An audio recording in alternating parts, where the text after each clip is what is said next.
Imagine being 20 years old, sitting in a press conference after one of the biggest wins of your life, and the world number one is on television calling it luck. Not a fluke. Not a surprise. Luck. Like the hundreds of hours you spent on a practice court meant nothing. Like the 6 qualifying losses you swallowed and came back from did not happen. Like you did not just walk into Miami as a wild card ranked 140th in the world and dismantle 3 Grand Slam champions in succession. That is what Alex faced. And that is why what happened next shook the entire tennis world to its core. Because when Rafael Nadal, the greatest clay court champion who ever lived, the man with 22 Grand Slam titles and a lifetime of watching tennis at its absolute highest level, decides to sit in front of a camera and defend a 20-year-old girl from the Philippines, you stop what you are doing and you listen. This is not a story about one comment. This is not a story about a feud. This is a story about respect, about where it comes from, who decides who deserves it, and why a girl who chased a legend through an airport in Madrid years ago has become the kind of player that legend now speaks up for. But to understand why any of this matters, you have to go back to the beginning. Not Miami. Not the headlines. The beginning. Alex was born in Quezon City in the Philippines. She did not grow up in a tennis family. She was not funneled into an academy at age 6 the way the European prodigies are. She was not fast-tracked, not handed anything, not given a blueprint. She earned a place at the Rafael Nadal Academy in Mallorca through sheer ability and showed up there at 12 years old with a racket and a dream and absolutely no guarantees that either of those things would be enough. Think about what that means for a second. 12 years old. A different country. A different language. A training environment built around some of the most dedicated young tennis players in the world. And she stayed. She did not just survive there. She grew there. She developed that left-handed serve that would later become one of her most dangerous weapons. She built the kind of court awareness that does not come from talent alone. It comes from years of watching, losing, adjusting, and watching again. She won the US Open Girls title in 2022 and the tennis world took a small notice, filed her name somewhere in the back of their minds, and moved on. Because junior success and senior success are 2 completely different games and the WTA Tour has a way of humbling players who arrive thinking the hard part is over. For Alex, the hard part was just beginning. 6 qualifying losses at Grand Slams. Not 1. Not 2. 6 times she showed up to a major and left before the main draw even started. 6 times she packed her bag and went home and had to find a reason to come back. That is not luck. That is not circumstance. That is a specific kind of mental toughness that most people never develop because most people never get tested that many times in a row without a reward. She kept going anyway.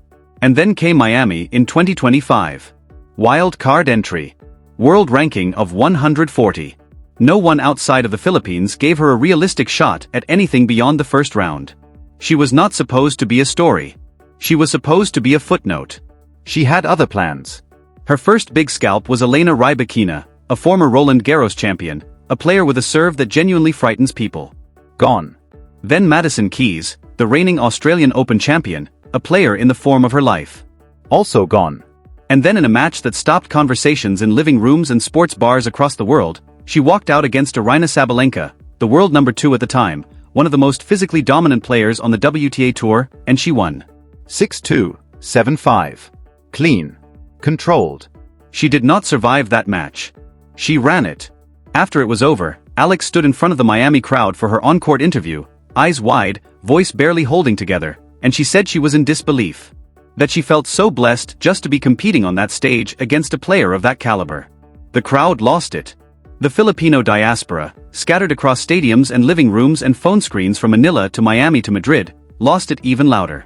And in Mallorca, Spain, a retired champion who had watched this girl grow up on his practice courts felt something that he simply could not keep quiet. But before we get to Nadal's response, we need to talk about what Sabalenka actually said. Because understanding her comments is important.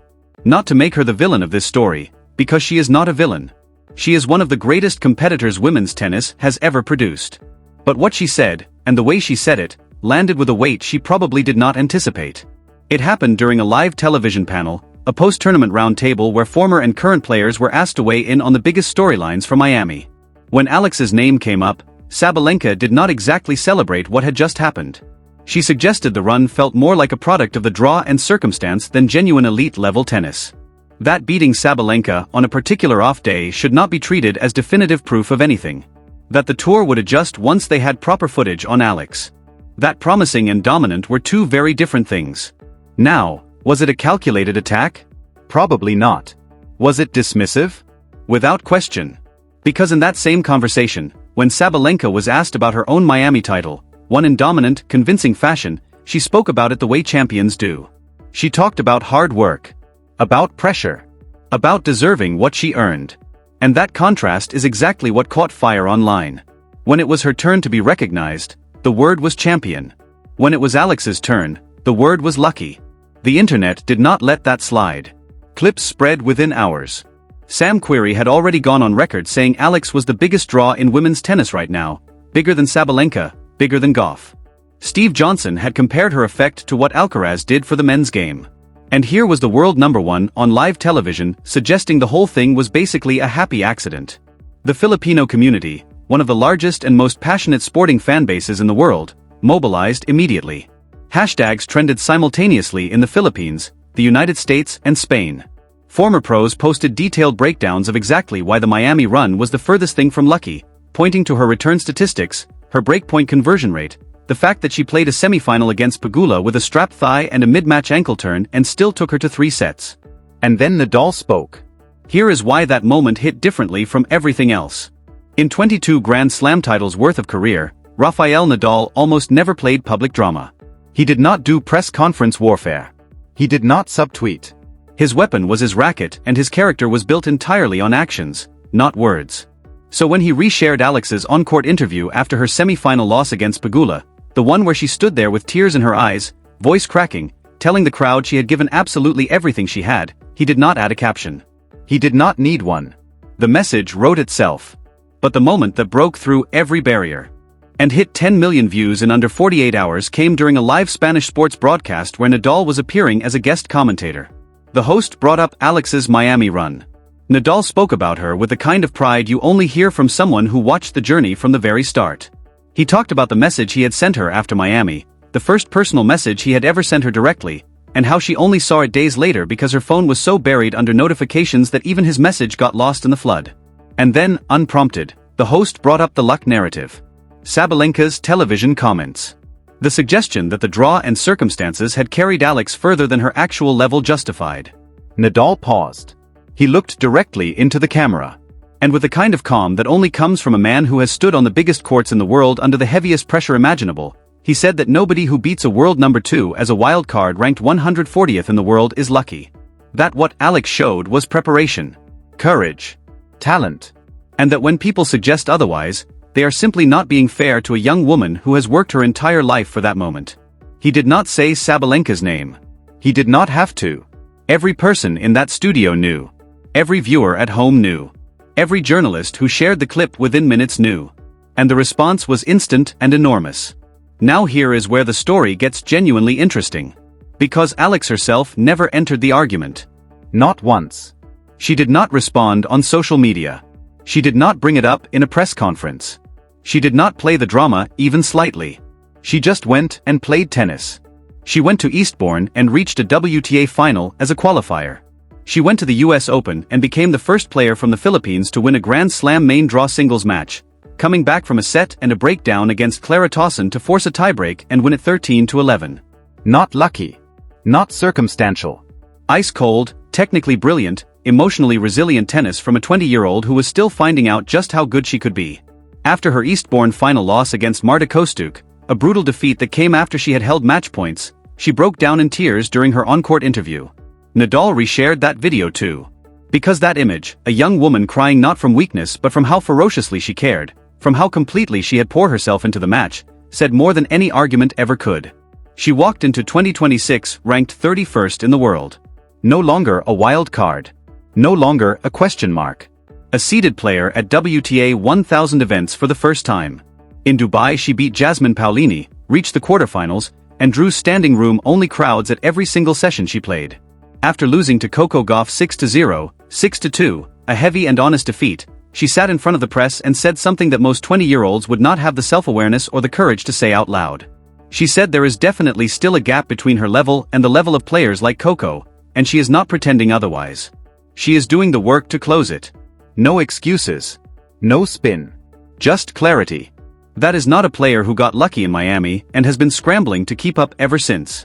That is a player who knows exactly where she stands and is systematically, relentlessly doing something about it. And this is the part of the story that matters most, the part that goes beyond Alex and Sabalenka and Nadal and the headlines. Women's tennis has had a geography problem for a very long time.